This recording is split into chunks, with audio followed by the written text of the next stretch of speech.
Black holes are described with a strange confidence. From the outside, we are told they are fully defined by just three numbers: mass, spin, and charge. Nothing else can be measured. Nothing else is allowed to matter. And yet these objects bend light, slow time, and trap entire stars. Somewhere behind that horizon, our most reliable equations begin to strain. This video explores what physics can say, and where it can no longer speak clearly about what exists inside a black hole. We begin by confronting the first warning sign in Part 1. If black holes have no hair, how could we ever know what's inside? Where extreme simplicity turns out to be deeply unsettling. A black hole can erase almost everything we think we know about an object, and it does so with unsettling efficiency. From the outside, once collapse is complete, the universe allows us to measure only three properties: mass, spin, and electric charge. Nothing about composition, nothing about internal structure, nothing about the history of what fell in. This result is often summarized by a phrase coined by John Archibald Wheeler, who said that black holes have no hair. The phrase sounds informal, almost casual, but its meaning is severe. It tells us that every black hole, no matter how it formed, presents the same stripped-down face to the outside world. To appreciate why this simplicity is troubling rather than comforting, it helps to begin with scale. Consider a familiar object, the Sun. Its radius is about 700,000 kilometers. If that same mass were compressed into a black hole, the defining boundary, the Schwarzschild radius, would shrink to roughly 3 kilometers. That is not an approximation or a metaphor. It comes directly from the equations of Albert Einstein's general relativity, written down in 1915, and solved for this case shortly afterward by Carl Schwarzschild. A star that fills much of the inner solar system becomes an object small enough to fit inside a city. The mass is unchanged. The gravitational influence on distant planets is unchanged. Only the size collapses. This compression already hints that black holes are not exotic add-ons to physics, but extreme consequences of rules we trust elsewhere. General relativity predicts that if enough mass is squeezed into a small enough volume, spacetime curves in a way that seals off a region from the rest of the universe. The surface of that region is the event horizon. Once formed, no signal from inside can reach an outside observer. Light emitted inward never returns. Clocks inside can no longer communicate their ticking to the universe beyond. The no-hair theorem sharpens this picture. In classical general relativity, every stationary black hole solution settles into one of a small family of geometries described entirely by mass, angular momentum, and charge. Wheeler summarized this starkly: a black hole has no hair. The mathematics behind this statement was developed through the 1960s and 1970s by researchers such as Werner Israel, Brandon Carter, and Stephen Hawking. Their results showed that irregularities in the gravitational field are radiated away as gravitational waves during collapse. What remains is smooth, simple, and silent. At first glance, this seems like a triumph of understanding. Three numbers replace countless microscopic details, but the discomfort appears as soon as we ask what has been lost. A collapsing star is made of plasma nuclei, electrons, radiation, magnetic fields. A neutron star merger carries layers of structure, composition, and motion. Yet after the horizon forms and the system settles down, none of this is accessible from outside. The universe behaves as if all those details no longer matter. Observationally, this stripped description works remarkably well. The black hole at the center of the Milky Way, Sagittarius A star, has been monitored for decades through stellar orbits. Precise tracking of those stars, carried out with instruments at the European Southern Observatory and supported by space-based astrometry from European Space Agency, reveals a compact object with a mass of about 4 million suns, confined within a region smaller than the orbit of Mercury. The dynamics of those stars care only about mass and spin. Composition plays no role. More recently, the Event Horizon Telescope produced horizon-scale images of supermassive black holes, including Sagittarius A star and the black hole in galaxy M87. These observations, coordinated by Event Horizon Telescope, match predictions derived from general relativity using just those same few parameters. The brightness, ring, the shadow size, the polarization patterns, each depends primarily on mass and angular momentum. Again, no hint of internal structure is required to explain what we see. This success makes the simplicity harder to dismiss. If the outside world truly cannot access anything beyond mass, spin, and charge, then any deeper description of the interior must confront a strict barrier. Either the interior contains details that are physically real but observationally unreachable, or the act of forming a black hole genuinely destroys information about what went in. Both possibilities carry weight. Historically, physicists did not immediately view this as a crisis. In the early years of black hole research, attention focused on whether these objects even existed. For decades after Einstein's equations were published, black holes were treated as mathematical curiosities. The term black hole itself was popularized by Wheeler in the late 1960s. Only after observations of X-ray binaries and quasars did the community accept that gravitational collapse to such extremes occurs in nature. Once existence was settled, questions shifted toward properties. The no-hair results emerged as part of that effort. They were welcomed because they made black holes manageable. Instead of infinite complexity, physicists could work with a small set of parameters. This was not viewed as erasure, but as elegance. The equations seem to say that nature prefers simplicity. Yet there is a difference between simplicity and emptiness. A planet with a simple orbit still has oceans, mountains, and weather. A neutron star, described by a mass-radius relation, still contains layers of nuclear matter with distinct phases. A black hole, by contrast, seems to present an exterior that refuses to acknowledge any internal variety at all. The event horizon enforces this refusal. From the standpoint of an outside observer, any process approaching the horizon appears increasingly slowed and redshifted. Signals fade. Information does not escape. This is not an artifact of limited instruments. It is built into the causal structure of spacetime. Even a hypothetical detector with infinite sensitivity cannot recover signals that never arrive. The unsettling implication is that the exterior description may be complete in a formal sense, while remaining profoundly incomplete in a physical one. The equations tell us everything we can measure, but not everything that exists. Some physicists have argued that this distinction does not matter. If no experiment can probe the interior, perhaps questions about what exists there are meaningless.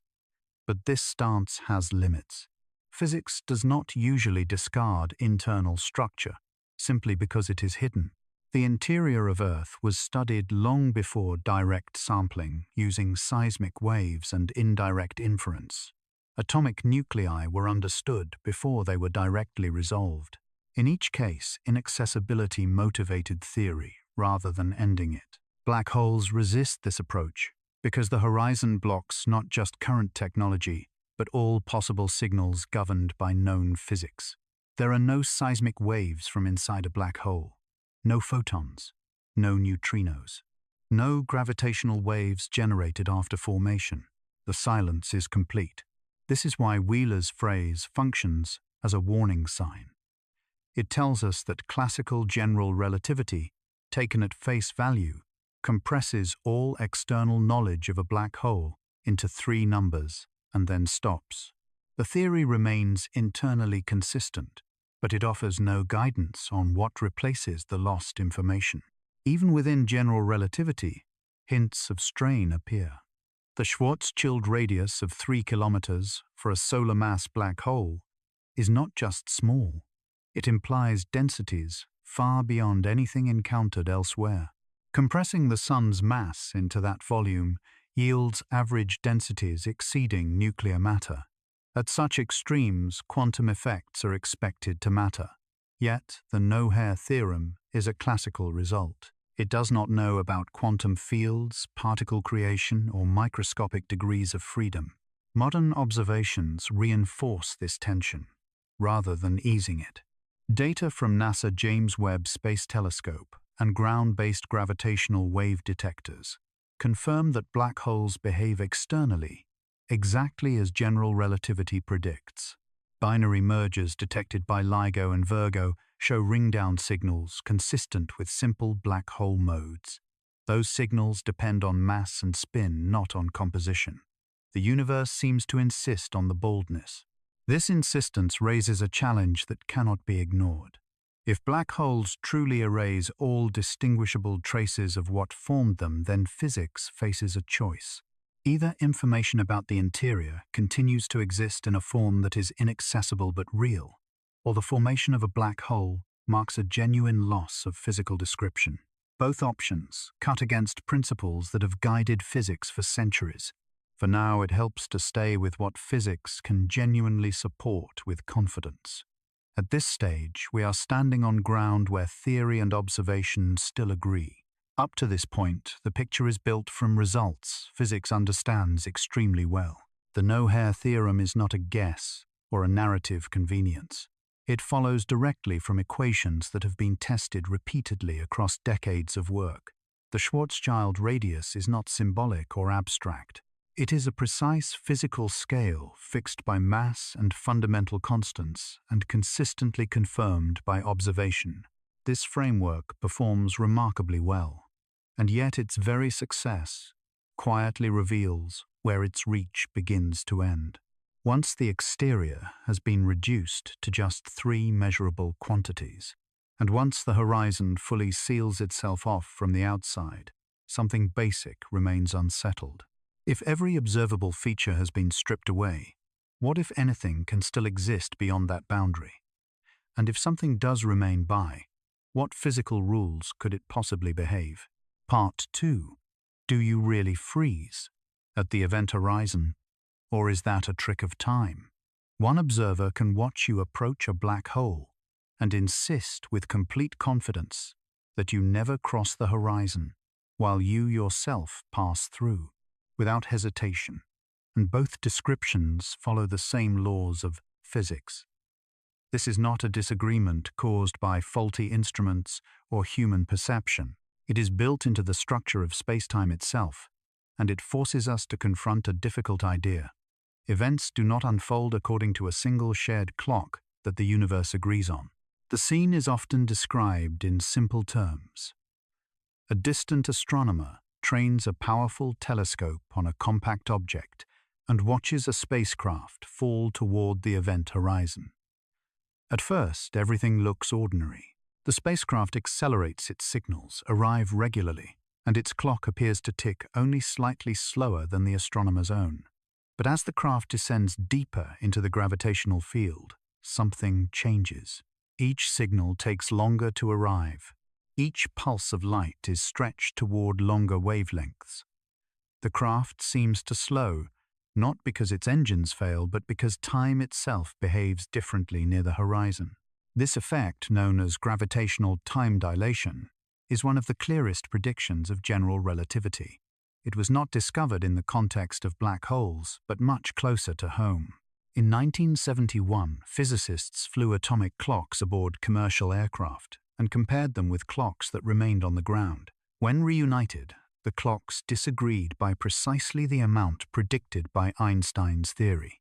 Time passed at slightly different rates because the clocks followed different paths through Earth's gravitational field. This result has been confirmed repeatedly, and it is corrected for continuously in the operation of global positioning systems used every day. Near a black hole, the same effect becomes extreme. As a spacecraft approaches the event horizon, the gravitational field grows stronger, and the rate at which time passes on board slows relative to a distant observer. The light it emits loses energy while climbing out of the curved spacetime, shifting toward the red end of the spectrum. This gravitational redshift is not optional. It follows directly from the geometry of spacetime around a massive object. From the distant viewpoint, the result is striking. The spacecraft never appears to cross the horizon. Its signals become weaker, more delayed, and increasingly redshifted. Eventually, they fade below detectability. The image seems to freeze just outside the boundary. To the astronomer, the crossing never completes. According to the equations of general relativity, if we imagine a traveler falling toward a black hole, the predicted experience would differ from what a distant observer would see. In that theoretical frame of reference, the clock carried by the traveler would continue to tick at its normal rate according to their own proper time. No special physical signal is expected to occur exactly at the event horizon. The local laws of physics are predicted to remain the same as they are elsewhere, so measuring instruments would in principle continue to function normally as the boundary is approached. For a sufficiently massive black hole, calculations show that tidal forces at the event horizon could be small enough that crossing it would not produce any noticeable physical sensation at that moment. In the mathematical description, the horizon is not a solid surface or physical barrier, but a location in space-time with particular causal properties. As a result, in this purely theoretical scenario, the traveler would pass through the event horizon within a finite amount of their own proper time, a conclusion drawn entirely from the theory, not from direct observation or experience. These two descriptions appear to clash, but the tension dissolves once we abandon the idea of a single universal time. In relativity, time is not a background that all observers share. It is measured along specific paths through spacetime. Different paths yield different elapsed times, and neither has priority over the other. The outside observer and the falling traveler are not disagreeing about the same measurement. They are describing different slices of spacetime. This realization unsettles everyday intuition, because it replaces the notion of absolute simultaneity with something more precise and less comforting. What occurs now for one observer does not necessarily occur now for another. Near a black hole, this separation becomes unavoidable. The horizon is not a physical surface that can be pointed to locally. It is a boundary defined by the global structure of space-time, by which signals can or cannot reach infinity. The mathematics behind this behavior was worked out in detail in the early 20th century, soon after general relativity was formulated. Solutions describing black holes revealed that the event horizon is a light-like surface. Once crossed, all future directed paths point inward. But this inward direction is not spatial in the ordinary sense. It is temporal. From the outside, the horizon marks the limit of what can be observed. From the inside, it marks a transition in how time and space are arranged. This dual description has been tested indirectly through observation. When NASA and European Space Agency missions observe matter falling toward compact objects, they detect intense gravitational redshift and time delays consistent with relativistic predictions. In X-ray binaries, hot gas spiraling inward emits radiation that slows and reddens as it approaches the central object. The signals behave exactly as expected if time dilation grows without bound near a horizon. More recently, gravitational wave observatories have provided another line of evidence. When two black holes merge, the resulting object vibrates briefly before settling into a stable state. This phase, known as the ringdown, is governed by the geometry of spacetime near the horizon. The frequencies and decay times measured by detectors match calculations based on general relativity, confirming that horizons behave as predicted. The signals carry no information about what lies inside, only about mass and spin. The apparent freezing at the horizon, then, is not a malfunction of physics. It is a consequence of insisting on describing all events using a single external time coordinate. Once we accept that time depends on the path taken through spacetime, the picture becomes consistent, though no less unsettling. This consistency has a price. It forces us to give up the idea that there is one definitive account of when events occur. The crossing of the horizon is an event that exists along the traveler's world line, but it never appears as a completed event in the timeline of a distant observer. Both timelines are valid within their own frames. Neither can be dismissed as an illusion. The laws of physics permit both, and they cannot be merged into a single story without distortion. Physicists have long debated how to interpret this situation.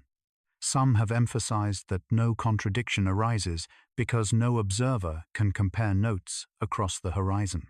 The traveler cannot send a message outward after crossing, and the distant observer cannot follow inward. The separation preserves consistency. Yet this resolution feels incomplete because it relies on inaccessibility rather than explanation. The discomfort deepens when we consider what happens means in such a context. In everyday experience, an event either occurs or does not. Near a black hole occurrence depends on the observer's trajectory. The horizon crossing is neither universally present nor universally absent. It exists relative to some observers and not others. This is not a matter of interpretation, but a direct implication of relativistic spacetime. This feature has practical consequences for how black holes are modeled. In many calculations, physicists adopt coordinates that describe the viewpoint of a distant observer, in which the horizon is approached asymptotically. In others, coordinates follow the infalling traveler smoothly across the boundary. Both sets of coordinates describe the same spacetime, yet they slice it differently. The choice does not alter predictions, but it shapes intuition. The distinction matters because it sets the stage for deeper problems. If the horizon is crossed in finite time for the traveler, then whatever lies beyond becomes part of their future. If from the outside the crossing never completes, then the interior remains perpetually out of reach. These two facts coexist uneasily. Observational astronomy continues to confirm the external picture. Telescopes do not see matter pass through horizons. They see it slow, redden, and fade. This behavior is consistent across wavelengths and across sources, from stellar mass black holes in binary systems to supermassive black holes at galactic centers. Instruments aboard space observatories and ground-based arrays agree. The horizon behaves as a one-way boundary for information. Yet theoretical consistency demands that the traveler's experience also be respected. General relativity does not allow a physical singularity at the horizon for sufficiently large black holes. The equations predict smooth passage. The divergence appears only when we try to combine incompatible viewpoints into a single narrative. This tension is not a flaw in relativity. It is a feature that becomes visible only under extreme conditions. Near-Earth time dilation effects are tiny. Near neutron stars, they are measurable but manageable. Near black holes, they dominate the story. Physicists have attempted to sharpen this understanding by asking what operational statements can be made. What measurements can an observer perform? What signals can be exchanged? What records can be compared? When these questions are posed carefully, contradictions dissolve, but the cost is a loss of absolute description. Reality becomes observer-dependent in a precise, controlled way. This realization has influenced modern thinking about spacetime itself. It suggests that descriptions tied to particular observers may be more fundamental than global pictures. In the context of black holes, this idea becomes unavoidable. The horizon enforces a division between viewpoints that cannot be reconciled by any experiment. The idea that time itself can stretch, slow, and effectively stop relative to another observer is no longer speculative.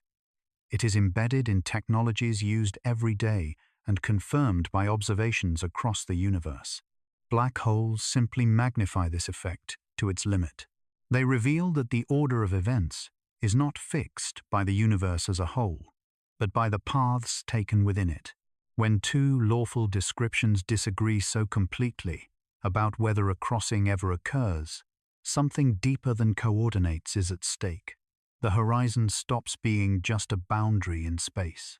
It becomes a boundary in how events themselves are accounted for.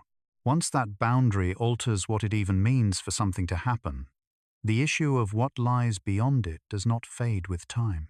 It remains present, pressed up against the limits of description, waiting for the next assumption to give way. Part 3. Would you be torn apart before you even notice you're in? If one black hole can allow a traveler to cross its horizon without immediate harm, while another can destroy the same traveler long before that boundary is reached, the horizon itself cannot be the danger we once assumed it to be. This single contrast forces a careful re-examination of what black holes actually do to matter, and more importantly, what they do not do. The idea that anything approaching a black hole must be violently destroyed is deeply ingrained, yet it is not supported by the underlying physics in a simple way. The true agent of destruction is not the event horizon. It is the gradient of gravity, the difference in gravitational pull between one part of an object and another. Physicists call this a tidal force. It is the same effect that raises ocean tides on Earth, stretched here to an extreme scale. Near-Earth tidal forces are gentle. The difference in gravity between your head and your feet is tiny. Near a black hole, that difference can become enormous. If the pull on your feet is far stronger than the pull on your head, your body is stretched along the direction toward the black hole and compressed sideways. This process has acquired a vivid nickname, spaghettification, but the physics behind it is precise and well understood. What matters most is not that the object is a black hole, but how massive it is. The strength of tidal forces depends on how quickly gravity changes with distance. For a given mass, gravity increases rapidly as you approach the center. For a larger mass, the same change occurs more gradually. This distinction reshapes the entire story. Consider a stellar mass black hole formed from the collapse of a massive star. Its mass may be several times that of the Sun, compressed into a horizon only a few tens of kilometers across. In this case, the gravitational field changes very sharply near the horizon. The difference in pull between your head and your feet can become fatal well before you reach the boundary. The destructive stretching occurs outside the horizon, in full view of the external universe. Now consider a supermassive black hole like the one at the center of the Milky Way. Sagittarius A star has a mass of about 4 million suns. Its horizon spans tens of millions of kilometers. For such an object, gravity at the horizon can be relatively gentle in a local sense. The tidal forces there can be small enough that a human-sized object would not be immediately damaged at the moment of crossing. This counterintuitive result follows directly from general relativity. The equations do not assign violence to the horizon itself. They assign it to curvature gradients. For very massive black holes, those gradients at the horizon are modest. The extreme stretching occurs much deeper inside, closer to the central singularity. This insight emerged gradually as physicists explored the consequences of Einstein's theory. Early discussions of black holes focused on horizons as points of no return, often conflated with physical destruction. Over time, careful analysis separated these ideas. The horizon marks a causal boundary, not a mechanical one. Astronomical observations support this distinction. In accretion, disks around supermassive black holes, gas spirals inward at relativistic speeds, heating and radiating intensely. Yet models show that the most extreme stresses occur well inside the innermost stable orbits, not at the horizon itself. Instruments operated by NASA and European Space Agency observe emissions that match predictions based on smooth passage across the horizon for sufficiently massive objects. The Event Horizon Telescope has provided direct evidence that reinforces this picture. Its images of Sagittarius A star show a bright ring produced by photons orbiting near the horizon. The structure of that ring depends on spacetime geometry, not on catastrophic physical disruption at the boundary. The horizon behaves as a geometric feature, not as a destructive wall. The mass dependence of spaghettification also clarifies why black holes of different sizes pose different risks. For a stellar mass black hole, the region of intense tidal stress lies outside the horizon. Destruction occurs before any crossing can be completed. For a supermassive black hole, the same stresses are postponed until after crossing. The horizon itself does not mark the end of structural integrity. This conclusion unsettles a long-standing intuition. If the horizon is not a death surface, then it cannot be identified with violent physics. It is, instead, a statement about information flow. Signals can cross inward but not outward. Local physics remains locally normal, at least until deeper regions are reached. This idea aligns with a central principle of general relativity. In sufficiently small regions of spacetime, the laws of physics resemble those of special relativity. Gravity can be transformed away locally by choosing an appropriate frame. At the horizon of a large black hole, this principle still applies. A freely falling observer does not encounter an infinite force there. The history of this realization is tied closely to the maturation of relativistic thinking. Early skepticism about black holes often rested on the assumption that something physically extreme must occur at the horizon. As theoretical tools improved, that assumption faded. Physicists learned to distinguish coordinate effects from physical effects. The apparent divergence of time seen by distant observers does not correspond to a divergence in experienced forces. The distinction between small and large black holes also reframes popular imagery. Black holes are often portrayed as universal shredders. In reality, their danger depends on scale. A black hole with the mass of a mountain would destroy anything nearby instantly. A black hole with the mass of a galaxy behaves very differently at its boundary. This scale dependence is not speculative. It follows directly from the mathematics of spacetime curvature and has been incorporated into simulations used to interpret observational data. Researchers modeling black hole mergers and accretion flows rely on this understanding to predict gravitational wave signals and electromagnetic emissions. The agreement between models and observations reinforces the validity of the picture. The stretching process itself can be described without equations. Imagine gravity as a field whose strength increases as you move inward. If that increase is steep, different parts of your body experience noticeably different pulls. If it is shallow, the difference remains small over large distances. Large black holes produce shallow gradients at the horizon. Small ones do not. This explanation also clarifies why the phrase spaghettification, while memorable, can mislead. It suggests an inevitable fate tied to crossing a boundary. In reality, it describes a process whose onset depends on mass and distance. The horizon does not trigger it, the geometry does. Carl Sagan once remarked that the universe is not required to be in perfect harmony with human ambition. In the context of black holes, the universe is not required to align with human intuition either. The most dramatic boundary in spacetime is not necessarily the most violent. The violence can be delayed, redistributed, or avoided entirely, depending on scale. This realization deepens rather than resolves the mystery. If a traveler can cross a horizon intact, then the interior becomes physically relevant. It is not erased by immediate destruction. Whatever happens next unfolds according to laws that must still be respected by nature. Observations cannot yet probe these regions directly. The signals that would confirm the traveler's fate cannot return. But theoretical consistency demands that the interior be treated seriously. The mass dependence of tidal forces ensures that the horizon cannot be dismissed as a universal endpoint. If the horizon itself does not tear structure apart, then the failure of known physics cannot occur at that surface.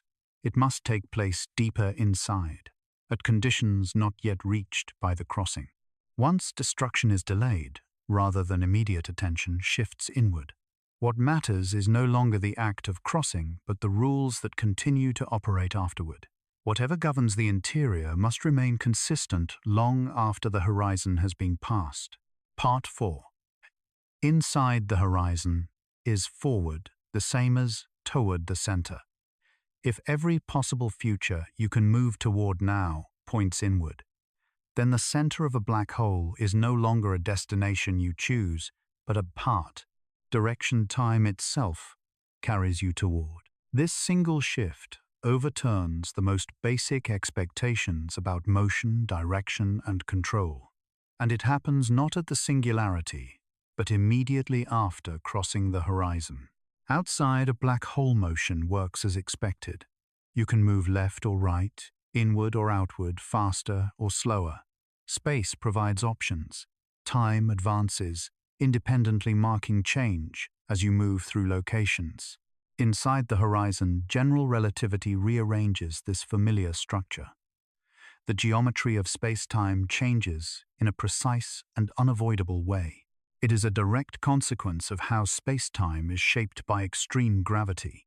Once the horizon is crossed, the coordinate that once represented radial distance behaves like time, while the coordinate that once represented time behaves like space. What used to be closer to the center becomes a future condition, not a spatial choice. This result emerged from careful mathematical analysis in the early development of black hole theory. When physicists extended the solutions of Albert Einstein's equations beyond the horizon, they discovered that the interior region could not be described using the same intuitive labels as the exterior. The equations themselves demanded a reinterpretation of what forward means. To understand this without symbols, consider how time works in ordinary life. You cannot choose to stop moving into the future. You can change direction in space, but not reverse or pause time. Inside a black hole, the same restriction applies to movement toward the center. You cannot choose to remain at a fixed radius, just as you cannot choose to remain at a fixed moment. Progress toward the center becomes as inevitable as the passage of time itself. This inevitability does not arise from force or acceleration.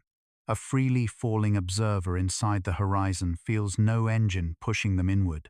Locally, they experience weightlessness, just as astronauts orbiting Earth do. The compulsion comes from geometry, not from stress. All future-directed paths through space-time lead deeper inward, because space-time itself is arranged that way. This feature was first clarified when physicists learned how to distinguish coordinate artifacts from physical effects. Early descriptions of black holes often treated the horizon as a place where physics became singular. Later work showed that the horizon is smooth for sufficiently large black holes. The true change lies in the global structure of space-time, not in local forces. One way to see this is to imagine drawing all possible paths a particle could take after crossing the horizon. Each path must move towards smaller radial values, just as every possible path in ordinary spacetime must move toward later times. There is no allowed trajectory that stays at constant radius any more than there is a trajectory that stays at constant time. This does not mean the traveler loses consciousness or agency in a psychological sense. It means that the set of physically allowed motions has narrowed. Choices still exist, but they are confined within a future that is geometrically constrained. Observational astronomy cannot see this region directly, but it relies on the same geometry to interpret data. Models of accretion, flows, gravitational wave signals, and black hole shadows all depend on the interior structure predicted by general relativity. These models are tested against observations from NASA European Space Agency and ground-based observatories. Their success outside the horizon lends weight to the theory's predictions inside it. The idea that direction and time can exchange roles is not unique to black holes, but black holes provide the clearest and most extreme example. In ordinary spacetime, the distinction between space and time is stable. Inside a black hole, that distinction is reshaped by curvature. The equations allow it, and the geometry enforces it. Physicists sometimes illustrate this by comparing the interior to a narrowing corridor of time. Each step forward carries you closer to a particular endpoint, not because of attraction, but because there is no alternative future available. This endpoint is the singularity predicted by classical general relativity. It is important to be precise here. The inevitability described by the equations does not imply immediate destruction or infinite forces at the horizon. As discussed earlier, tidal effects depend on mass. For supermassive black holes, these effects can remain small, well past the horizon. The restructuring of spacetime happens independently of physical damage. The historical development of this understanding involved careful work by many researchers. Solutions that extend smoothly across the horizon revealed that nothing locally dramatic occurs at the crossing. The dramatic change is global. The light cones, which define which directions are possible for particles and signals, tip inward in such a way that outward directions disappear from the future. This tipping is not gradual. It is a qualitative change. Outside the horizon, light cones still allow outward directed paths. At the horizon, the outward direction becomes exactly light-like. Inside, it becomes space-like, meaning it can no longer be followed into the future. The center lies ahead in the same sense that tomorrow lies ahead. This feature has consequences for how black holes interact with information. Once inside, information cannot remain stationary or escape. It must move inward, carried by the structure of spacetime itself. This sets the stage for later conflicts between general relativity and quantum theory, where information is expected to behave differently. The inevitability also clarifies why the horizon marks a boundary of predictability for external observers. Since all future paths inside remain inside, nothing that happens there can influence the outside world. This is not because signals are blocked by a wall, but because the geometry forbids outward futures. Carl Sagan once noted, "We live on a mote of dust suspended in a sunbeam." In the context of black holes, the statement takes on a sharper edge. Inside the horizon, even the concept of location loses its usual meaning. What matters is not where you are, but which future you are allowed to have. This shift in perspective challenges intuition without invoking mystery. The equations are clear. The predictions are consistent. What fails is not physics, but everyday expectation. Astrophysical observations continue to reinforce confidence in this framework. When black holes merge, the final object settles into a state predicted by general relativity. The interior geometry that enforces inward futures is part of the same solution that governs the ringdown observed by gravitational wave detectors. These observations provide indirect support for the interior structure, even though it remains inaccessible. The role of time inside the horizon also explains why attempts to hover or resist inward motion are futile. There is no engine powerful enough to reverse a temporal direction. The situation is not one of insufficient thrust, but of unavailable futures. This realization deepens the significance of the horizon. It is not merely a surface where escape becomes impossible. It is the boundary where the meaning of motion changes. Beyond it, the future is constrained in a way that has no parallel elsewhere in the universe. Physicists continue to explore whether this classical picture survives in a quantum description of gravity. Many suspect it does not remain intact.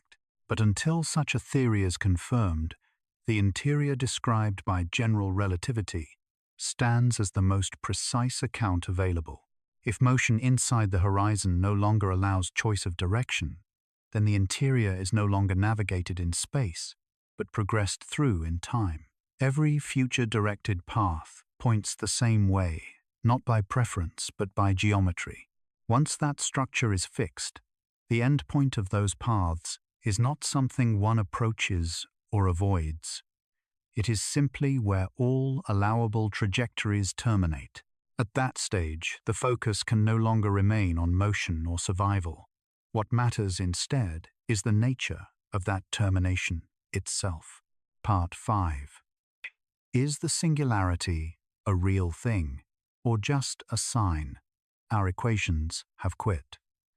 When our equations return, the word infinite, for density and curvature, we are forced to decide whether nature has produced something truly boundless, or whether our mathematical language has reached a point where it can no longer describe what is happening. This is the moment where black holes stop being merely extreme objects and become markers of the limits of our current understanding. In classical general relativity, the interior story of a black hole ends in a singularity. As matter continues inward, the curvature of space-time increases without limit. Volumes shrink toward zero, and quantities that were once finite diverge. The equations do not soften this outcome. They insist on it. The singularity appears not as an optional feature, but as a direct prediction of the theory itself. This prediction was not discovered casually. In the 1960s, rigorous mathematical work by Roger Penrose and Stephen Hawking demonstrated that singularities are not artifacts of symmetry or idealization.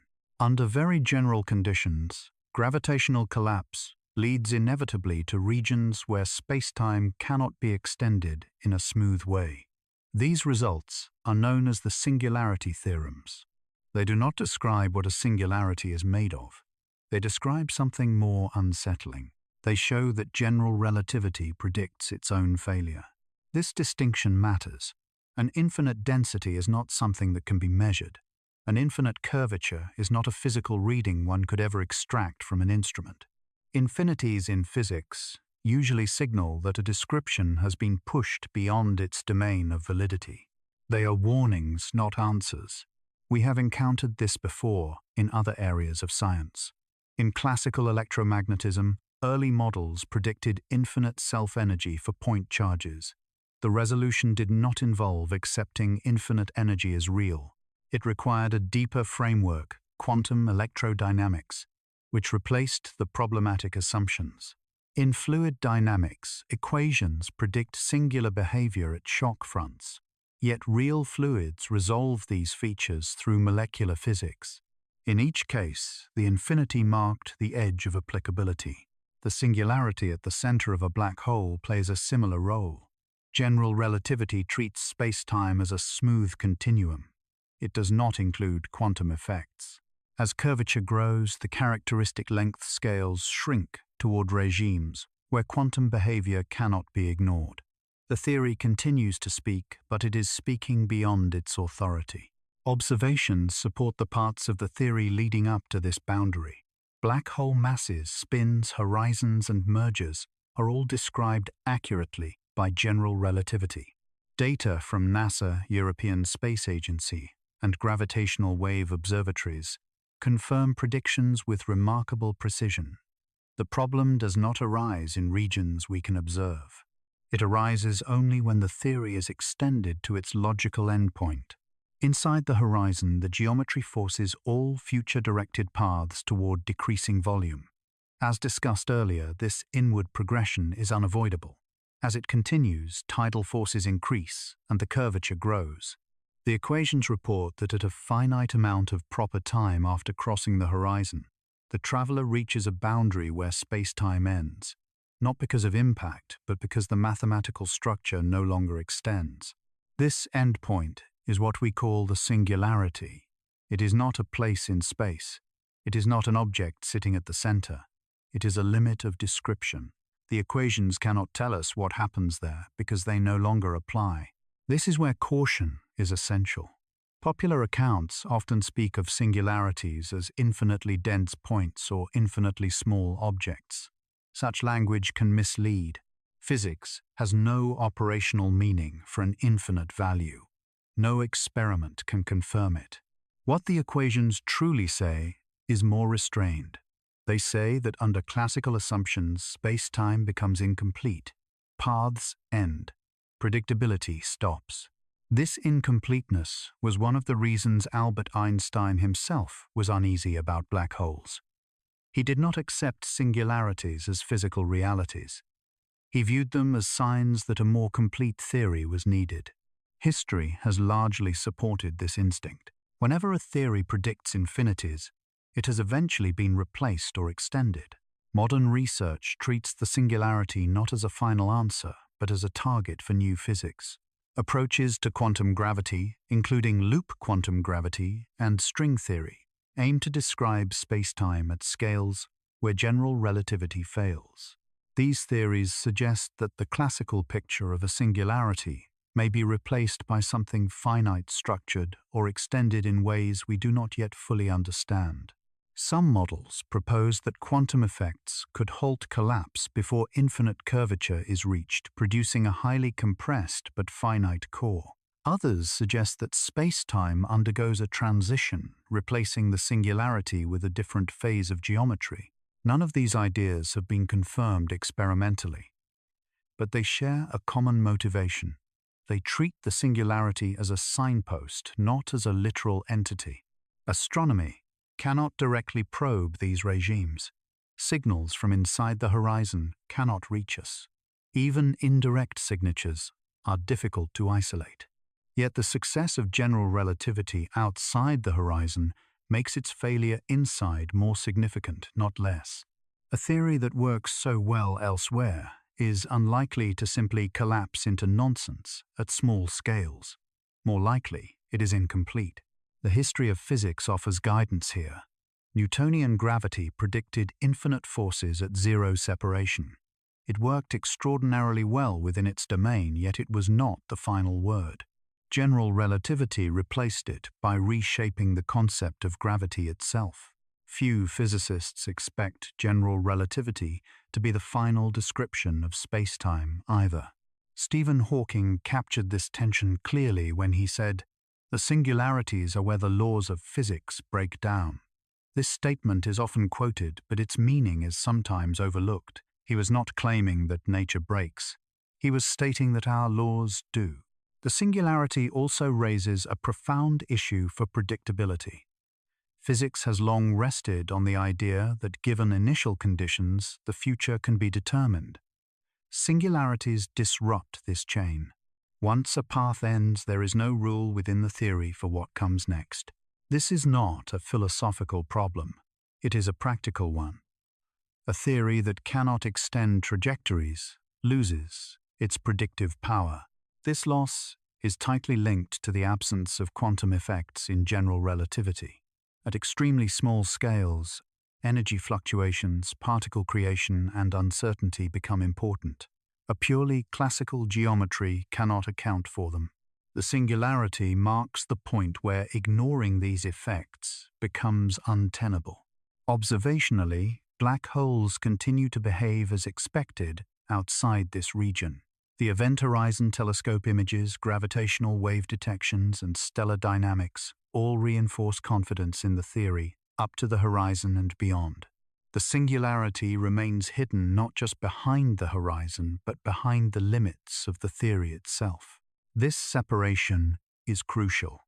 The success of general relativity does not imply that its breakdown is physical. It implies that its domain is finite.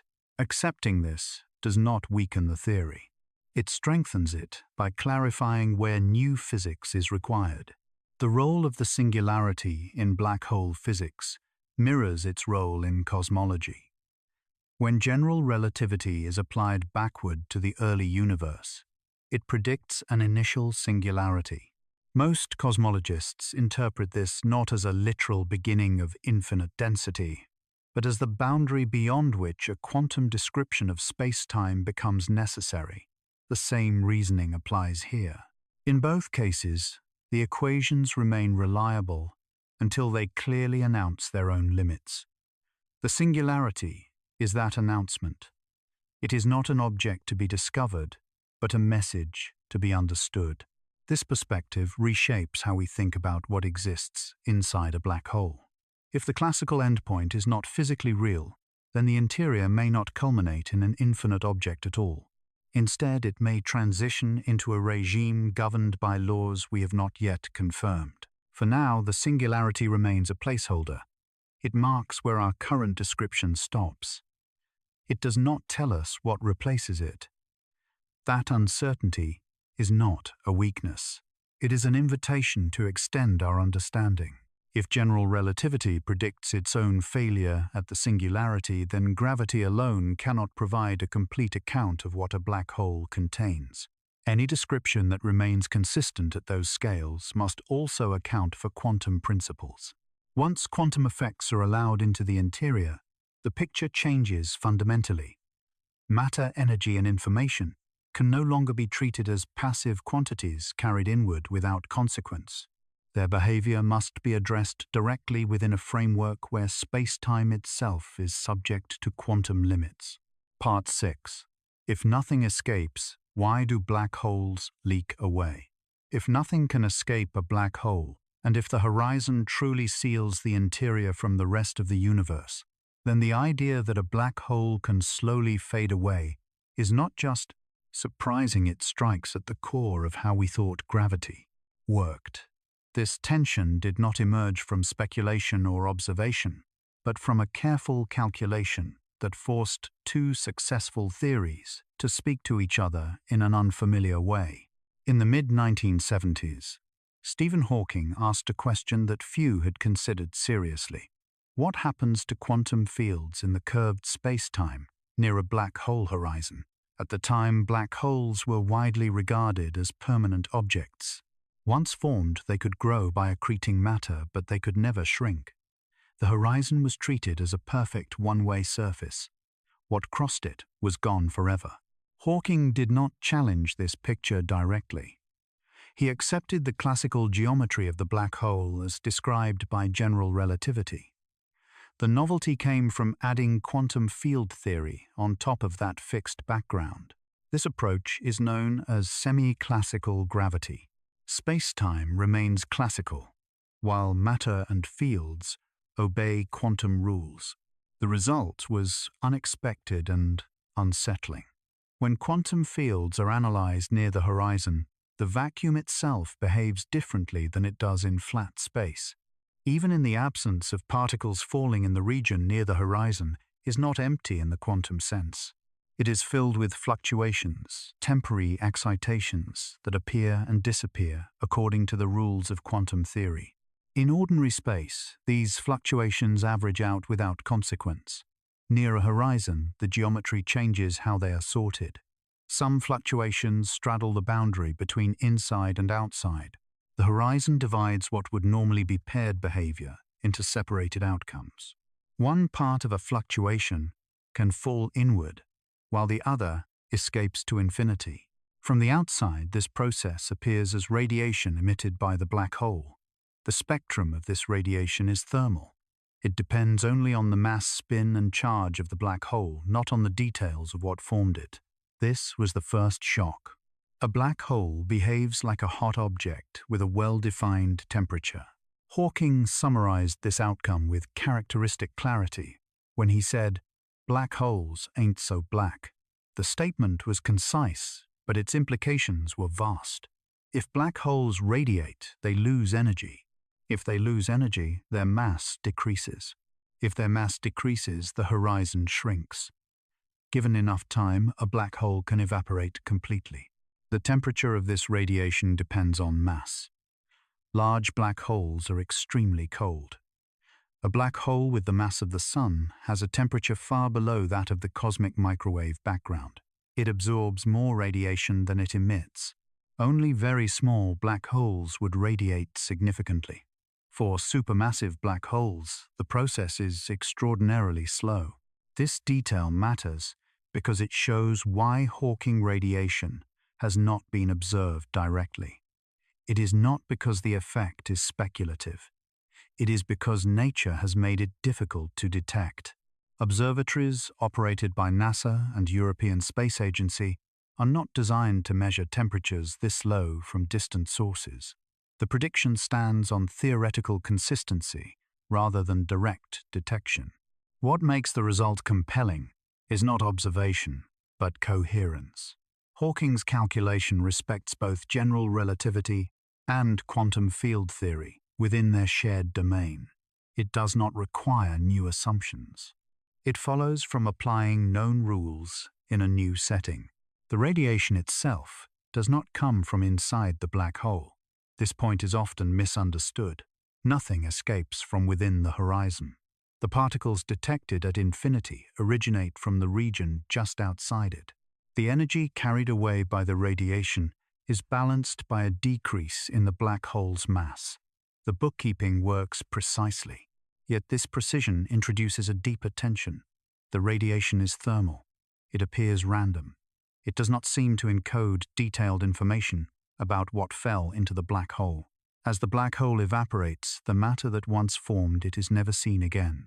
This leads directly to a conflict with quantum principles. Quantum theory insists that information is preserved.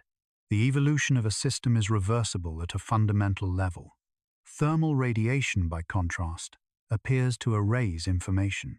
If a black hole evaporates completely, leaving behind only featureless radiation, then information seems to be lost from the universe. This problem was not an afterthought. Hawking himself initially concluded that information loss was real. He argued that black holes represent a fundamental departure from ordinary quantum behavior. This position sparked decades of debate. Many physicists were unwilling to abandon a principle that had survived every experimental test.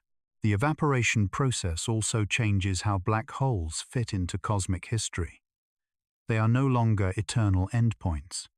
They are transient objects with lifetimes that depend on mass. Stellar mass black holes persist for times far longer than the current age of the universe.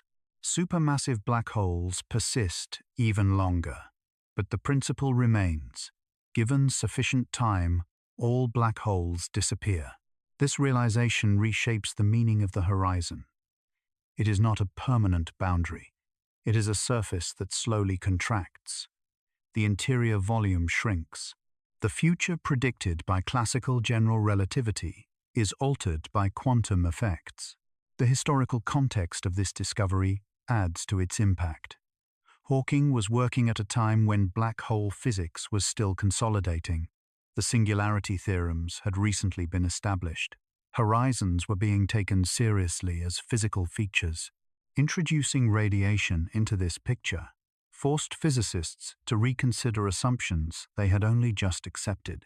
Carl Sagan often emphasized that science advances when familiar ideas are forced into uncomfortable arrangements. In this case, two successful frameworks refused to align quietly.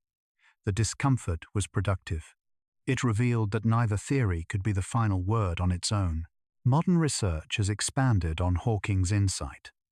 Analog systems have been constructed in laboratories using fluids and condensed matter systems that mimic horizon-like behavior. These experiments have observed radiation analogous to Hawking's prediction, lending indirect support to the underlying mechanism. While not black holes, they confirm that horizons and quantum fields together can produce thermal emission.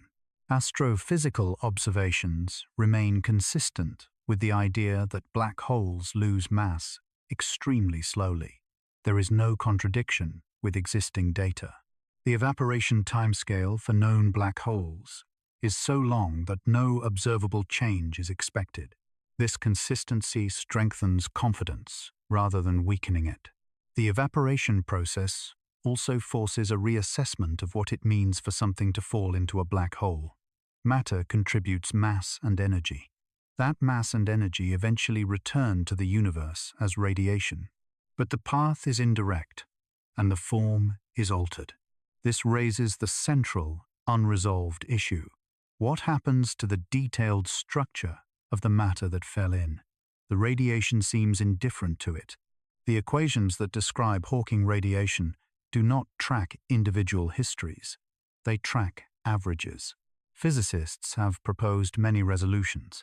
Some suggest that information is encoded in subtle correlations within the radiation. Others propose that it remains stored near the horizon until late stages of evaporation. Still others argue that our understanding of spacetime itself must change. What is clear is that Hawking radiation transformed black holes from static curiosities into dynamic systems. They are no longer sinks from which nothing returns. They are participants in a long exchange with the rest of the universe. The horizon, once thought to be an absolute boundary, becomes a stage where quantum effects play out. The interior is no longer completely isolated.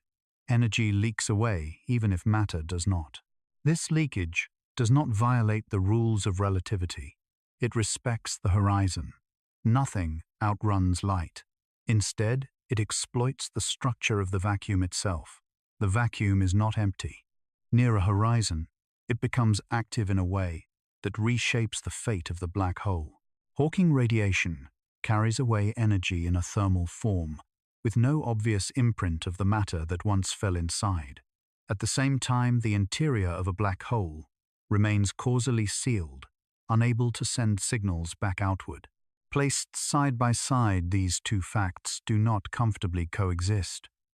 What enters appears permanently hidden, while what leaves seems indifferent to its history. Once evaporation is treated as a genuine physical process, this mismatch sits at the center of the description. The fate of information is no longer a detail to be deferred, it is the inconsistency that must be addressed. Part 7. When a black hole evaporates, where does the information go? If quantum physics forbids the true destruction of information, yet Hawking's calculation says a black hole can vanish into featureless radiation, then one of our most trusted laws must bend, and whichever one bends reshapes the meaning of reality itself. This is not a puzzle built from speculation. It is a direct collision between two frameworks that have each survived every experimental challenge we have placed before them. To see why the conflict is so sharp, it helps to begin with a principle that quietly underlies all of quantum physics. The evolution of a closed system preserves information. In technical terms, quantum processes are unitary. This means that if you know the complete state of a system at one time, the laws of physics allow you in principle to reconstruct its state at any other time. Nothing is ever truly erased. It may be scrambled beyond recognition, but it is not destroyed. This principle is not philosophical. It is operational. It explains why atomic spectra are stable, why chemical reactions are reversible at a microscopic level, and why quantum computers, at least in theory, can undo their own calculations. Every successful test of quantum mechanics rests on this assumption. Now contrast that with the outcome suggested by black hole evaporation. Hawking radiation, as discussed earlier, has a thermal spectrum. Thermal radiation is characterized by averages, not histories. It does not carry detailed records of how it was produced. If a black hole forms from a specific arrangement of matter and later evaporates completely, the outgoing radiation appears identical, regardless of what fell in. This is the core of the information paradox. A pure quantum state describing a specific configuration with maximal knowledge seems to evolve into a mixed state describing only statistical properties. Quantum mechanics says this should not happen. Hawking's calculation says it does. At first, Stephen Hawking accepted the implication that information is lost. He argued that black holes introduce a fundamental irreversibility into physics. This position was controversial from the start. Many physicists regarded information preservation as non-negotiable. They suspected that the semi-classical calculation, while brilliant, was incomplete. The disagreement was not about whether Hawking radiation exists. It was about what it carries. Does it encode information in subtle ways, or is it truly indifferent to the past? The answer matters because it determines whether quantum theory survives intact in a universe that contains black holes. One way to frame the problem is to imagine throwing an encyclopedia into a black hole. Every letter, every pattern of ink represents information. As the black hole evaporates, energy is returned to the universe as radiation. But does that radiation contain, even in principle, the information that distinguished one book from another? Or has that distinction been erased? The paradox deepened when Don Page analyzed how information might emerge during evaporation.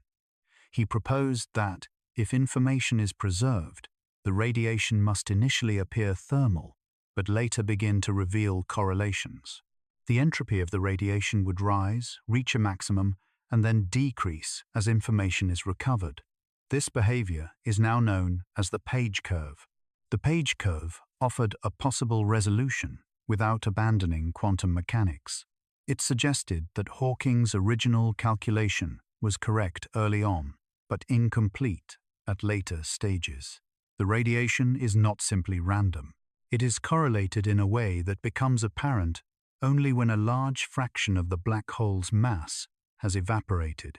This idea shifted the debate. The question was no longer whether information is lost, but where it is stored and how it is released. Is it encoded in long-range correlations among the emitted quanta? Is it stored near the horizon and released gradually? Or is our understanding of spacetime itself missing something essential? Progress on this question came from an unexpected direction. Studies of quantum information theory, developed largely for entirely different purposes, provided new tools. Concepts such as entanglement, entropy, and quantum error correction turned out to be directly relevant to black holes. Entanglement plays a central role.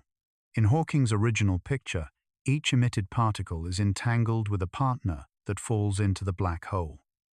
This entanglement gives rise to the thermal nature of the radiation, but if evaporation continues until the black hole disappears, those interior partners have nowhere to go. The entanglement seems to be left dangling. Quantum theory does not permit such loose ends. Entanglement must be accounted for. Either the radiation quanta are entangled with each other in subtle ways, or the theory breaks. Theoretical developments in string theory and related approaches provided strong evidence that information is not destroyed. Calculations performed in controlled models of black holes showed that the Page curve emerges naturally. These results suggested that Hawking's conclusion about information loss was incorrect, even though his calculation of radiation was sound. In 1997, a famous wager highlighted the tension. Hawking bet John Preskill that information is lost in black hole evaporation. Years later, after new insights accumulated, Hawking conceded. He acknowledged that information is preserved, though the mechanism remained unclear. This concession did not end the debate. It sharpened it. If information is preserved, then the semi-classical picture of the horizon must be incomplete. Something beyond classical spacetime geometry must be at work. Observational astronomy does not yet discriminate between these possibilities. Data from NASA, European Space Agency, and ground-based observatories confirm the existence of black holes and their large-scale behavior. They do not probe the fine-grained structure of Hawking radiation. The paradox remains theoretical, but no less serious. The distinction between scrambled and gone is crucial here. Information can be spread across many degrees of freedom in such a way that it is practically unrecoverable. But this is not the same as destruction. In principle, with complete knowledge and unlimited computational power, a scrambled state can be reversed. This distinction preserves the integrity of quantum mechanics, while acknowledging the practical impossibility of reconstruction. A black hole, in this view, acts as the most efficient scrambler in the universe. It hides information not by erasing it, but by dispersing it into correlations of enormous complexity. Modern work has strengthened this picture. Advances in holographic duality suggest that processes inside a black hole can be described by equivalent processes on a lower dimensional boundary, where quantum mechanics is manifestly unitary. In these models, information never disappears. It is redistributed. These insights do not rely on poetic language or metaphor. They arise from explicit calculations. They show that a system can appear thermal at a coarse level while remaining unitary at a fine level. This is familiar in statistical mechanics.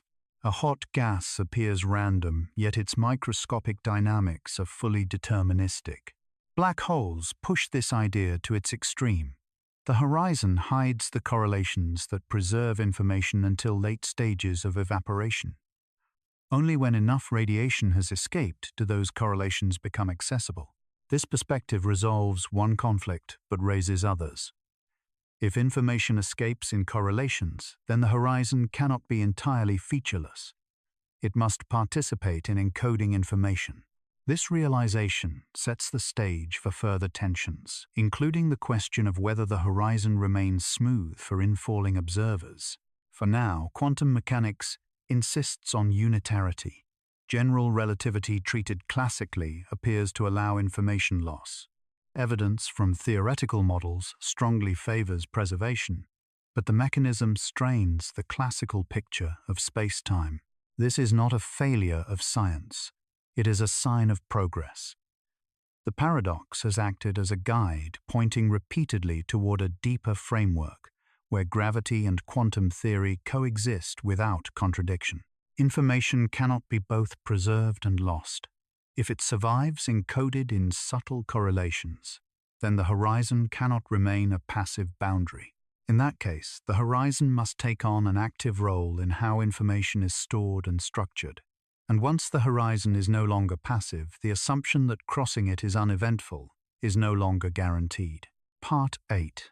Do you meet a firewall at the horizon? Or is the horizon still smooth? If the horizon must feel ordinary to someone falling through it, yet must also participate in releasing information to the outside universe, then the cope edge of a black hole is being asked to satisfy demands that do not easily fit together. This tension sharpened into a precise challenge when a group of physicists showed that three statements we had trusted for decades cannot all be true at the same time. The problem did not arise from speculation about what black holes might do. It arose from insisting that well-tested principles continue to hold simultaneously. The first principle comes from general relativity. For a sufficiently large black hole, an observer crossing the horizon should encounter nothing exceptional. Locally, space-time should look smooth, and the laws of physics should resemble those of special relativity. This expectation follows directly from the equivalence principle, one of the foundations of Einstein's theory. The second principle comes from quantum mechanics. Information must be preserved. As discussed earlier, black hole evaporation cannot erase the detailed structure of what fell in. The outgoing radiation must, in some form, encode that information. This requirement is supported by developments in quantum information theory and by theoretical models that reproduce the expected page curve. The third principle comes from semi-classical reasoning. Near the horizon, quantum field theory on a curved background should remain a good approximation. This framework underlies Hawking's calculation of radiation and has been used successfully in many contexts. It treats spacetime as smooth and low energy near the horizon. For years, these ideas coexisted uneasily, but without a clear contradiction. Then, in 2012, Ahmed Almheri, Donald Marolf, Joseph Polchinski, and James Sully examined the situation carefully. Their analysis, now known as the AMPS argument, showed that the three principles cannot all be maintained simultaneously once a black hole has emitted enough radiation. The logic is technical, but its core can be conveyed without equations. Hawking radiation arises because quantum fields near the horizon are entangled across it. The outgoing particle is correlated with a partner that falls inward. This entanglement is what makes the radiation appear thermal. At the same time, if information is to be preserved, the outgoing radiation emitted later must be correlated with radiation emitted earlier. Otherwise, the full set of radiation cannot encode the information of what fell in. These two requirements place competing demands on the same quantum degrees of freedom. Quantum mechanics does not allow a system to be maximally entangled with two independent systems at once. This is not a matter of interpretation. It is a precise mathematical constraint known as monogamy of entanglement. The outgoing particle cannot be fully entangled with both the interior partner and the earlier radiation. Something has to give. Either the smooth horizon picture fails, breaking the entanglement between inside and outside, or information preservation fails, or the semi-classical description near the horizon breaks down. AMPS argued that preserving information and semi-classical physics outside the horizon forces a dramatic conclusion. The entanglement across the horizon must be broken. Without that entanglement, the region near the horizon cannot be smooth. Instead, it becomes filled with high-energy excitations. An infalling observer would encounter a violent boundary at the horizon, a so-called firewall. This was not a casual proposal. It was presented as a logical consequence of refusing to abandon unitarity and trusting semi-classical reasoning where it had previously worked. The firewall was not introduced because it was appealing, but because it seemed unavoidable under those assumptions. The response was immediate and intense. Many physicists were reluctant to give up the equivalence principle at the horizon. The idea that a freely falling observer would be destroyed at a location that general relativity treats as benign was deeply unsettling. Others were unwilling to abandon information preservation, which underlies all of quantum theory. The debate exposed how fragile the semi-classical picture might be. It had worked well for calculating Hawking radiation, but the AMPS argument suggested that it might fail precisely where we had relied on it most. Black hole complementarity had been proposed earlier as a way to reconcile conflicting descriptions. According to this idea, there is no single global account that all observers can share. The exterior observer and the infalling observer have complementary descriptions, each internally consistent but not simultaneously accessible.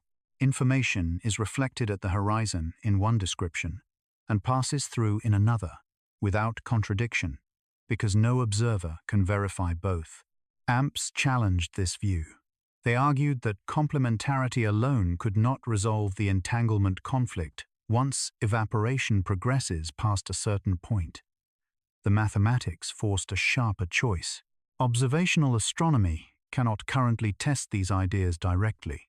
Data from NASA and European Space Agency confirm that black holes exist and behave externally as predicted. They do not probe the microscopic structure of horizons. The firewall question remains theoretical, but its stakes are real. The significance of the firewall debate lies not in whether a literal wall exists, but in what it reveals about spacetime.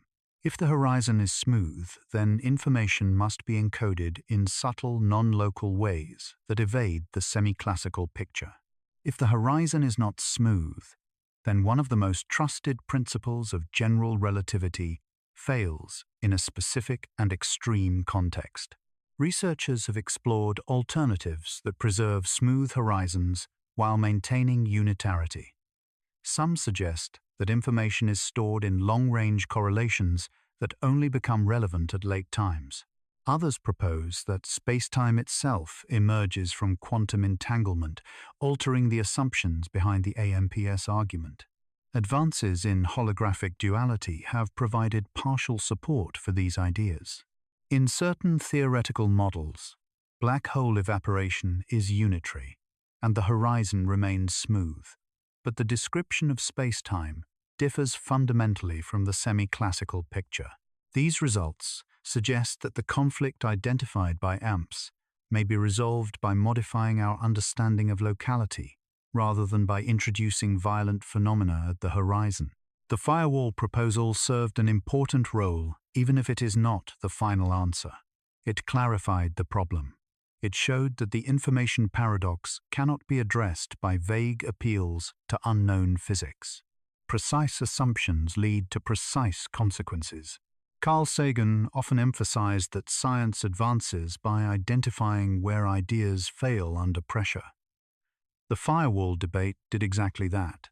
It exposed the limits of comfortable compromises and forced the community to confront the need for a deeper framework. The horizon, once thought to be a simple geometric boundary, has become a focal point where gravity, quantum mechanics, and information theory intersect. Whether it remains smooth or becomes radically altered is not a matter of preference. It depends on which principles we are prepared to modify. What remains clear is that the horizon cannot be treated as a passive surface. It plays an active role in the accounting of information. That role may be subtle and non-local, or it may be violent and localized. The current evidence favors subtlety, but the question is not settled. The behavior of the horizon is tied to how information is stored and shared. That connection suggests the interior cannot be understood in isolation from the surface. Explaining what lies inside may therefore require giving up the assumption that spacetime itself is fundamental. Once spacetime is treated as secondary rather than primary, the meaning of an inside is no longer fixed by geometry alone. It has to be reconsidered from the most basic level. Part 9. If a black hole's entropy lives on its surface, is the inside even fundamental? If the maximum information a black hole can hold is set not by its volume, but by the area of its boundary, then the interior we picture so confidently may not be the primary stage of physics at all. This single fact forces a reordering of assumptions that once seemed untouchable, and it does so using results that are not speculative, but among the most precise ever obtained in theoretical physics. The story begins with entropy, a concept that long predates black holes. In thermodynamics, entropy measures how many microscopic arrangements correspond to the same macroscopic appearance. A gas in a box looks uniform, but it can be realized by an enormous number of particle configurations. Entropy counts those possibilities. For ordinary systems, entropy grows with volume. More space allows more arrangements. Black holes violate this expectation in a controlled and exact way.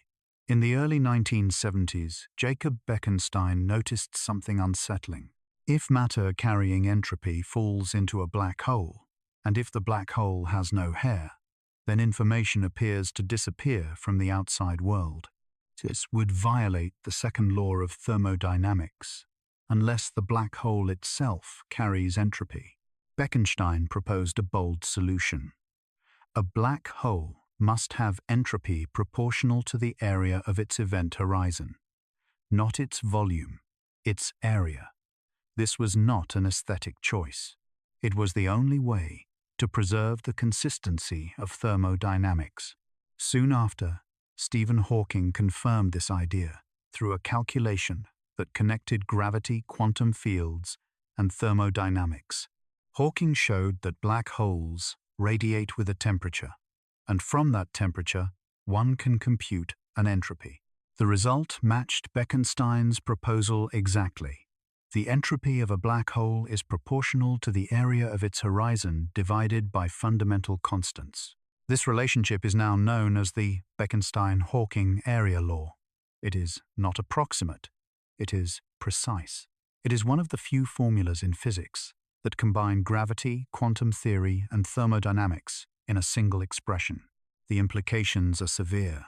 If entropy counts information, and if that information scales with area, then a black hole behaves as the most efficient information storage system allowed by the laws of physics. For a given size, nothing can store more information than a black hole. This limit is formalized in what is known as the Bekenstein bound. The bound states that there is a maximum amount of information that can be packed into a region of space without causing it to collapse into a black hole. Once that limit is reached, any additional information increases the area of the horizon rather than the complexity of the interior. This result alone would be remarkable, but its deeper significance lies in what it says about the role of space itself. In every familiar system, information scales with volume. Here, it scales with surface area. The counting takes place on the boundary. This was not interpreted as a curiosity. It was taken as a clue.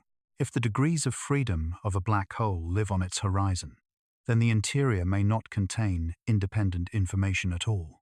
Instead, the interior might be a reconstruction, a way of organizing boundary data into a spatial narrative that emerges under certain conditions.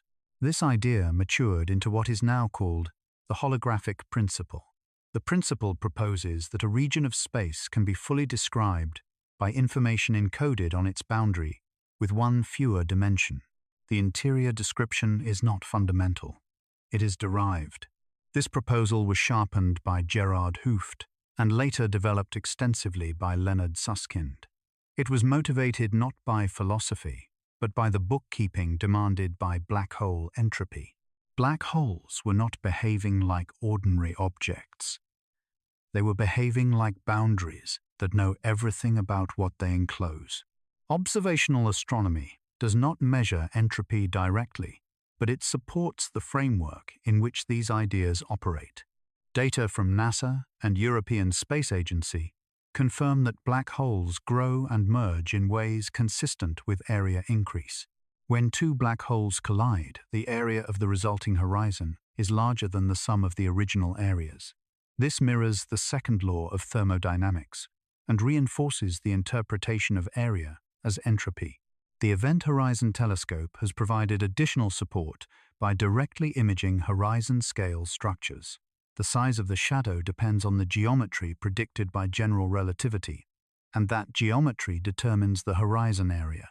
The observations match theory, strengthening confidence in the area law. The unsettling consequence emerges when we return to the question of the interior. If all the information about what has fallen into a black hole is stored on the horizon, then what role does the interior play? Does it contain independent degrees of freedom, or is it a convenient description that arises when boundary information is organized in a particular way? This is not an abstract concern. It bears directly on the information paradox discussed earlier. If information is preserved and encoded on the horizon, then evaporation can release it without ever accessing a deep interior. The radiation need only reflect changes in boundary data. In this view, the horizon is not a passive surface. It is an active ledger. Every particle that falls in increases the area and updates the information content of the boundary. The interior description tracks these updates in a geometric language, but the accounting itself remains on the surface. This perspective also reframes the firewall debate. If the interior is not fundamental, then conflicts about what an infalling observer experiences may be artifacts of mixing descriptions that were never meant to coexist. The smooth interior and the boundary encoding might be complementary ways of organizing the same information, not simultaneous realities. The strength of the holographic idea lies in its mathematical support. In certain models of spacetime with negative curvature, physicists have shown that a gravitational theory in the bulk is exactly equivalent to a quantum theory on the boundary. Every process in the interior has a precise counterpart on the surface.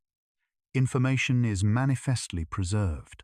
These models do not describe our universe in detail, but they demonstrate that holography is not a metaphor. It is a working framework in which gravity, quantum mechanics, and information coexist without contradiction.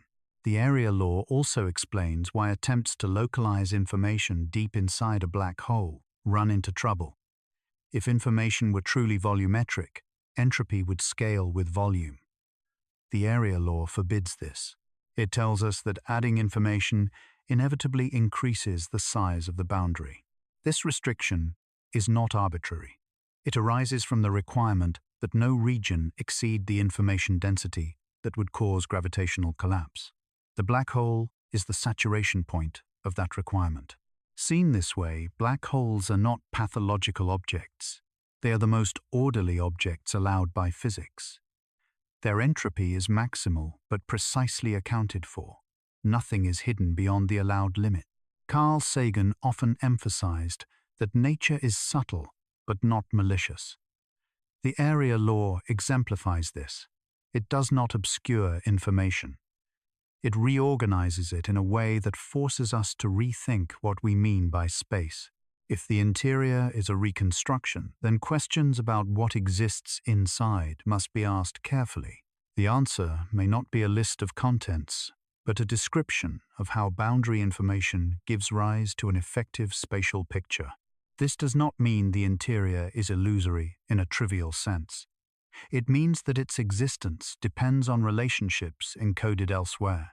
Just as temperature emerges from molecular motion without being a fundamental entity itself, interior space may emerge from patterns of entanglement on the horizon.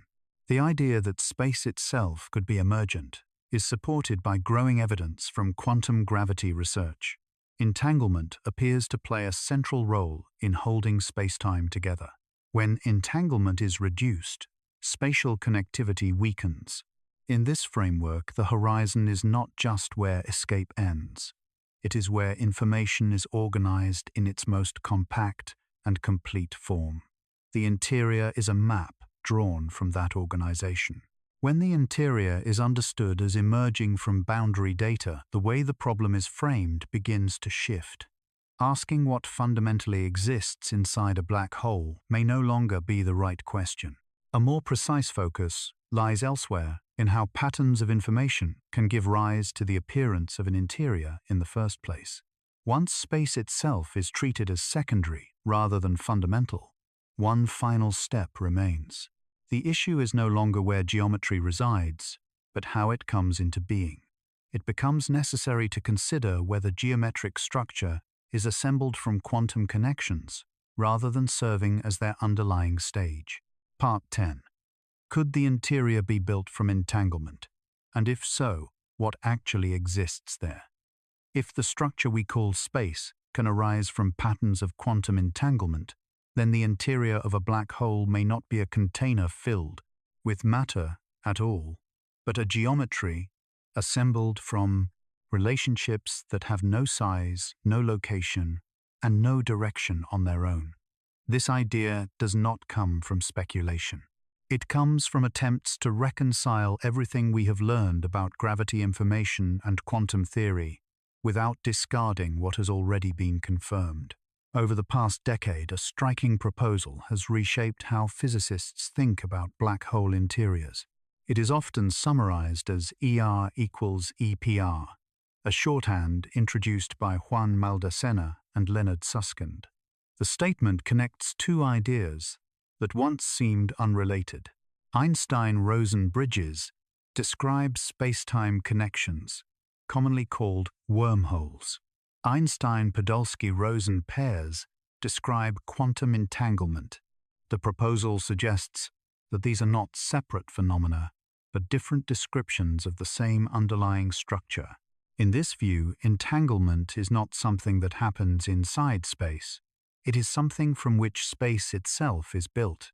When quantum systems become entangled in a specific pattern, that pattern can behave like a geometric connection. Spacetime connectivity emerges as a large-scale effect of microscopic quantum correlations. This idea did not appear in isolation. It grew from earlier work showing that gravitational systems can be fully described by quantum theories without gravity living on a lower dimensional boundary. In these models, space in the interior is not fundamental. It is reconstructed from quantum information encoded elsewhere. The success of these models in preserving unitarity and reproducing expected black hole behavior gave physicists confidence that the approach captures something real. When applied to black holes, the implications are precise. If the information about everything that has fallen in is encoded on the horizon, and if entanglement patterns among those degrees of freedom define geometry, then the interior is a derived concept. It exists as a consequence of how information is organized, not as an independent arena where information is stored. This perspective offers a new way to interpret earlier conflict. The information paradox becomes a problem of accounting, not loss. Hawking radiation carries correlations that reflect changes in the entanglement structure. The firewall problem becomes a question about which description is valid in which regime. The smooth interior, experienced by an infalling observer, and the boundary description seen by an external observer need not coexist as independent realities. They can be different ways of reading the same quantum data. Importantly, this does not remove the interior from physics. It reframes it. The interior remains meaningful as long as the entanglement structure supports a geometric interpretation. If that structure changes, the geometry changes with it. Observational astronomy anchors these ideas to real objects. At the center of the Milky Way, Sagittarius A star has a horizon diameter on the order of 23.5 million kilometers. Its mass has been measured through stellar orbits with exquisite precision. Instruments operated by NASA and European Space Agency, along with ground-based observatories, confirm that this object behaves exactly as general relativity predicts on large scales. Yet none of these observations tell us what exists inside in a literal sense. They measure geometry from the outside. The entanglement-based picture explains why this may be all that can be measured. The interior is not an additional set of degrees of freedom waiting to be discovered. It is an effective description that emerges when boundary information is organized in a particular way. This approach also clarifies why size alone does not answer the deepest questions. Sagittarius, A star, may span tens of millions of kilometers, but that scale describes the horizon, not the fundamental constituents. If space emerges from entanglement, then the true measure of complexity lies in the pattern of quantum connections, not in linear dimensions. The strength of this idea lies in its explanatory power. It accounts for black hole entropy, scaling with area. It accommodates unitary evaporation. It resolves conflicts that arose when spacetime was treated as fundamental. It does so without altering the predictions of general relativity, where they have been tested. It also provides a concrete meaning to the statement that spacetime may be emergent. Emergence here does not mean illusory. It means that geometry is a collective behavior like pressure in a gas. Pressure is real, measurable, and predictive, even though it is not fundamental at the level of molecules. Space may occupy a similar role. Carl Sagan often reminded audiences that understanding advances when we accept that familiar concepts may be approximations. The idea that space itself could be an approximation is challenging, but it follows the same historical pattern. Newton's absolute space gave way to Einstein's curved spacetime. Curved spacetime may give way to quantum entanglement as the deeper structure. This shift also reshapes the question posed at the start of this series. What actually exists inside a black hole? The answer may not be a list of contents or a location. It may be a description of how quantum information is connected. The interior exists insofar as those connections support a geometric interpretation. This does not mean that anything goes. The entanglement patterns are constrained by physical laws. They evolve according to quantum dynamics. They are reflected in observable quantities, such as entropy, radiation, spectra, and horizon area. The picture is not freeform. It is tightly structured. As research continues, these ideas are being tested in increasingly sophisticated models. They are compared against known results in gravitational physics and quantum field theory. Each success increases confidence that the approach is more than a mathematical convenience. At the same time, many questions remain open. How exactly does the interior dissolve as a black hole evaporates? How do entanglement patterns change near the endpoint? What replaces the classical singularity? These questions are active areas of investigation. What is clear is that the interior of a black hole is no longer treated as a sealed chamber hiding unknowable contents. It is treated as a dynamic, information-based structure whose existence depends on deeper principles than geometry alone. That shift marks a turning point. Black holes are no longer merely objects where physics fails. They are laboratories where the foundations of space-time are exposed. If entanglement builds geometry, then the hardest question is not how big a black hole is, but what it means for something to exist when space itself is a derived quantity.